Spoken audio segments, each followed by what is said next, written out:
Hello, नमस्कार, जय हिंद। आप देख रहे हैं टॉप ट्रेंडिंग खबरें और हम आपके लिए लेकर आए हैं देश और दुनिया की और आपके राज्य और शहर की सिलेक्टेड काम की फटाफट खबरें। लेकिन उससे पहले अगर आपने हमारे चैनल को सब्सक्राइब नहीं किया है तो चैनल को सब्सक्राइब करके बेल नोटिफिकेशन ऑन करें और इस वीडियो को ज्यादा से ज्यादा लाइक करें और शेयर करें। आप किस राज्य और शहर की ज्यादा खबरें देखना चाहते हैं हमें कमेंट करके बताएं, हम आपके राज्य और शहर की ज्यादा खबरें दिखा सकें। तो चलिए अब देखते हैं आज की फटाफट बड़ी खबरें। मायावती ने लखनऊ में आयोजित महारैली में कई बड़े संकेत दिए। उन्होंने साफ किया कि बसपा अकेले ही चुनाव लड़ेगी और पूर्ण बहुमत से यूपी में फिर सत्ता पाने का टारगेट रहेगा। कांशीराम की पुण्यतिथि पर आयोजित रैली में उन्होंने सबसे ज्यादा हमला समाजवादी पार्टी पर बोला और कहा कि ये जब सत्ता में आए तो प्रोन्नति में आरक्षण को खत्म करने का प्रयास किया। इसके अलावा समाजवादी पार्टी दलितों और उनके महापुरुषों के अपमान में सबसे आगे रही है। मायावती ने कहा कि दलित महापुरुषों के नाम पर जिन जिलों और योजनाओं के नाम रखे गए थे उन्हें समाजवादी पार्टी की सरकार आने पर बदल दिया गया था। उत्तर प्रदेश की ग्रामीण जनता के लिए एक बड़ी खुशखबरी सामने आई है। अब उन्हें आधार कार्ड बनवाने या उसमें संशोधन कराने के लिए शहरों की दौड़ नहीं लगानी पड़ेगी। प्रदेश सरकार ने निर्णय लिया है कि ग्राम पंचायत सचिवालयों में आधार से संबंधित सेवाएं उपलब्ध कराई जाएंगी, जिससे गांव के लोगों को समय, पैसा और मेहनत तीनों की बचत होगी। प्रदेश के पंचायती राज विभाग को इस सेवा को शुरू करने के लिए भारतीय विशिष्ट पहचान प्राधिकरण UIDAI के साथ MOU साइन करने की अनुमति दे दी गई है।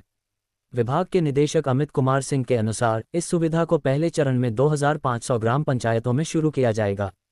इसके बाद चरणबद्ध तरीके से राज्य की सभी 57,694 पंचायतों में इसका विस्तार किया जाएगा। सोने की कीमतों ने नए रिकॉर्ड तोड़ते हुए निवेशकों की मुश्किलें बढ़ा दी हैं।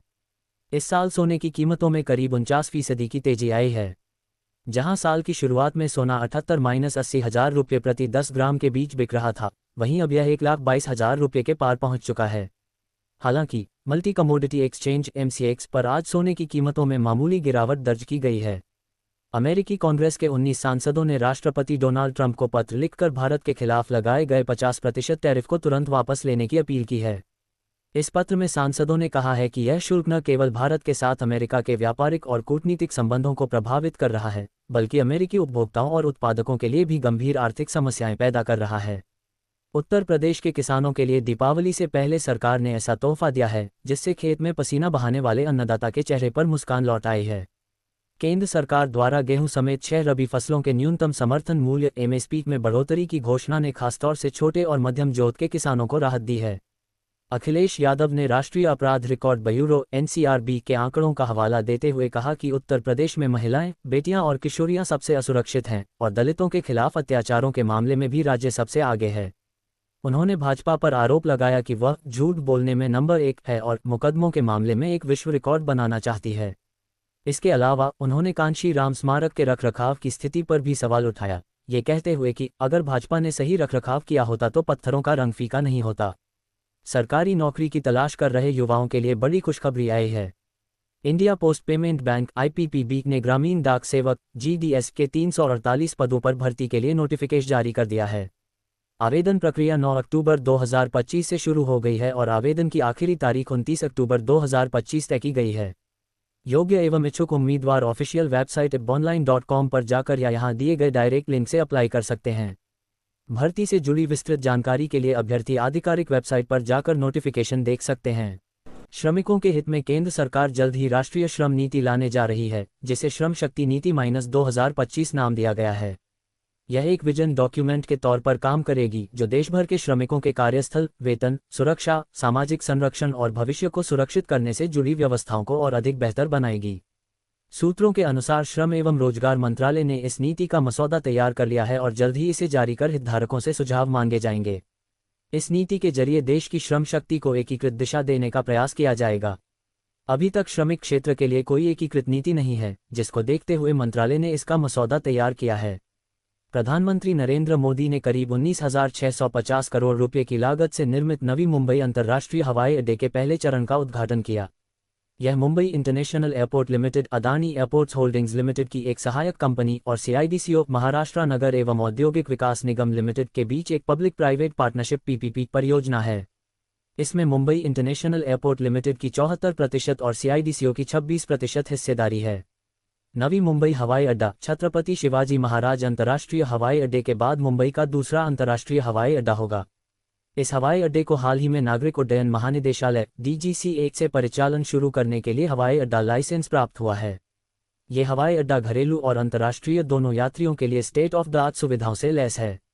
इसमें लार्ज कमर्शियल एयरक्राफ्ट को हैंडल करने के लिए 3700 मीटर लंबा रनवे, मॉडर्न पैसेंजर टर्मिनल और advanced air traffic control system शामिल हैं। हाईकोर्ट के प्रशासनिक न्यायाधीश अतुल श्रीधरन व न्यायमूर्ति प्रदीप मित्तल की युगल पीठ ने मध्य प्रदेश शासन को यूनियन कार्बाइड के जहरीले कचरे के विनिष्टीकरण से निकली राख की विशेषज्ञों द्वारा की गई जांच की रिपोर्ट पेश करने के निर्देश दिए हैं। कोर्ट ने सरकार को यह भी कहा है कि राख के विनिष्टीकरण के लिए अन्य कोई ऐसा सुरक्षित स्थान भी तलाशे जहां रहवास नहीं हो। कोर्ट ने अगली सुनवाई तक सरकार को इस संबंध में भी अपना पक्ष रखने कहा है। मामले की अगली सुनवाई 20 नवंबर को होगी। नरेंद्र मोदी के जन्मदिन के अवसर पर दिल्ली सरकार द्वारा चलाए जा रहे सेवा पखवाड़े के तहत केंद्रीय गृह एवं सहकारिता मंत्री अमित शाह 9 अक्टूबर को दिल्ली जल बोर्ड की 1816 करोड़ की योजनाओं का लोकार्पण और शिलान्यास करेंगे। इस दौरान दिल्ली की मुख्यमंत्री रेखा गुप्ता और दिल्ली के PWD मंत्री प्रवेश वर्मा भी मौजूद रहेंगे। इन परियोजनाओं से 30 लाख से अधिक लोगों को 24 घंटे जल की आपूर्ति की सुविधा मिलने की आशा है। वजीराबाद वाटर ट्रीटमेंट प्लांट क्षेत्र में जल आपूर्ति सुधार परियोजना को फिर से शुरू किया जा रहा है। इससे पंजाबी बाग, बुराड़ी और पीतमपुरा जैसे क्षेत्रों में भी 24 घंटे जल की आपूर्ति हो पाएगी। बिजली क्षेत्र में बड़े सुधारों की नींव रखते हुए पंजाब के मुख्यमंत्री भगवंत सिंह मान और आम आदमी पार्टी आप के राष्ट्रीय संयोजक अरविंद केजरीवाल ने आज पंजाब को देश का पहला बिजली कटौती मुक्त राज्य बनाने के लिए 5000 करोड़ रुपए से अधिक की रोशन पंजाब अभियान की शुरुआत की। इस अभियान की शुरुआत के बाद सभा को संबोधित करते हुए अरविंद केजरीवाल ने कहा कि पंजाब ने भयानक बाढ़ का सामना किया है, जिसके कारण बहुत तबाही हुई, लेकिन राज्य के बहादुर और सूझबूझ वाले लोगों ने इसका डटकर मुकाबला किया। रोशन पंजाब के बारे में बात करते हुए उन्होंने कहा कि केंद्र या किसी भी राज्य सरकार ने इस महत्वपूर्ण परियोजना के बारे में सपने में भी नहीं सोचा था, लेकिन पंजाब सरकार ने यह ऐतिहासिक पहल की है। केजरीवाल ने कहा कि उद्योगों को देश में चौथे नंबर पर सबसे कम दरों पर बिजली मिल रही है, कृषि क्षेत्र को निर्बाध बिजली आपूर्ति हो रही है और अब यह महत्वपूर्ण पहल की जा रही है जिस पर पिछले 75 वर्षों में कोई काम नहीं हुआ।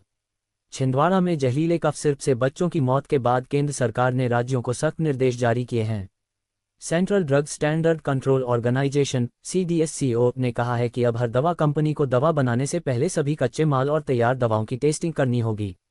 Drug controller general of India DCGI doctor Rajeev Singh Raghuvanshi ने सभी राज्य और केंद्र शासित प्रदेशों के ड्रग कंट्रोलर्स को चिट्ठी लिखकर कहा है कि निरीक्षण के दौरान पाया गया कि कई कंपनियां कच्चे माल, एक्सिपिएंट्स और एक्टिव इंग्रेडिएंट्स की हर बैच की जांच नहीं कर रही हैं।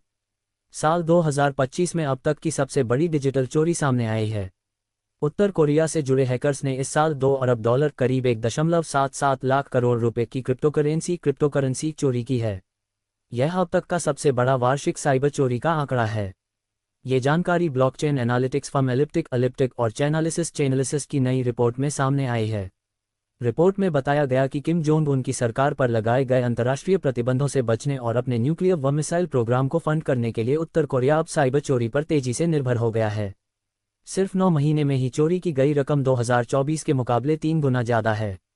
निर्वाचन आयोग ने बुधवार को कहा कि बिहार से संबंधित घोषणाओं और नीतिगत निर्णयों के संबंध में आदर्श आचार संहिता के प्रावधान केंद्र सरकार पर भी लागू होते हैं। निर्वाचन आयोग EC द्वारा सोमवार को बिहार विधानसभा चुनावों के कार्यक्रम की घोषणा के तुरंत बाद चुनाव आचार संहिता लागू हो गई। राज्य में मतदान 6 और 11 नवंबर को होगा और मतगणना 14 नवंबर को होगी। यहां जारी एक बयान में आयोग ने कहा, बिहार के लिए घोषणाओं, नीतिगत निर्णयों के संबंध में आदर्श आचार संहिता केंद्र सरकार पर भी लागू होगी।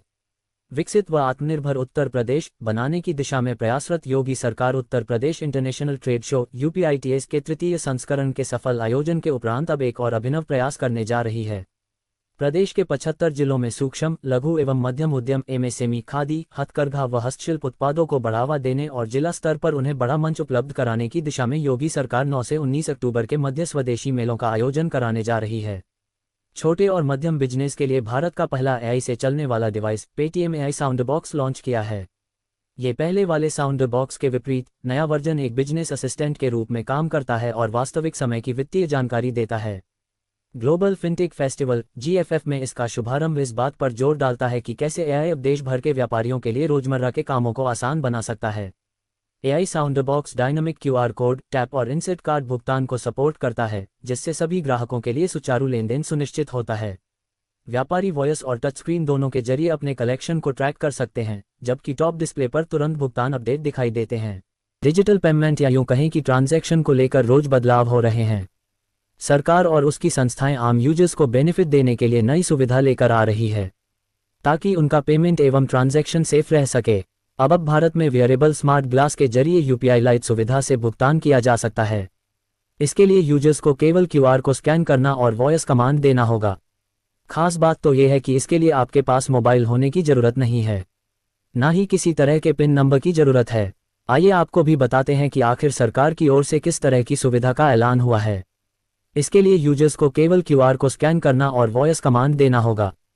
खास बात तो यह है कि इसके लिए आपके पास मोबाइल होने की जरूरत नहीं है, ना ही किसी तरह के पिन नंबर की जरूरत है। संभल जिले से एक चौंकाने वाली खबर सामने आई है। देश भर में मशहूर हेयर स्टाइलिस्ट जावेद हबीब अब कानूनी शिकंजे में फंसते नजर आ रहे हैं। संभल के रायसत्ती थाने में जावेद हबीब और उनकी टीम के खिलाफ अब तक 20 से ज्यादा एफआईआर दर्ज की जा चुकी हैं। आरोप है कि जावेद हबीब ने फ्रेंचाइजी खोलने और ट्रेनिंग सेंटर चलाने के नाम पर लोगों से करोड़ों रुपये वसूले, लेकिन न तो काम शुरू हुआ और न ही पैसे वापस किए गए। अब तक करीब 150 से ज्यादा लोगों से लगभग 7 करोड़ रुपये की ठगी की बात सामने आई है। उत्तर प्रदेश के मुख्यमंत्री योगी आदित्यनाथ एक बार फिर सख्त तेवर में नजर आए। वाराणसी के सर्किट हाउस सभागार में आयोजित उच्च स्तरीय बैठक में उन्होंने विकास कार्यों की समीक्षा करते हुए प्रशासन और पुलिस अधिकारियों को स्पष्ट निर्देश दिए कि सरकारी जमीनों पर किसी भी हाल में अवैध कब्जा बर्दाश्त नहीं किया जाएगा।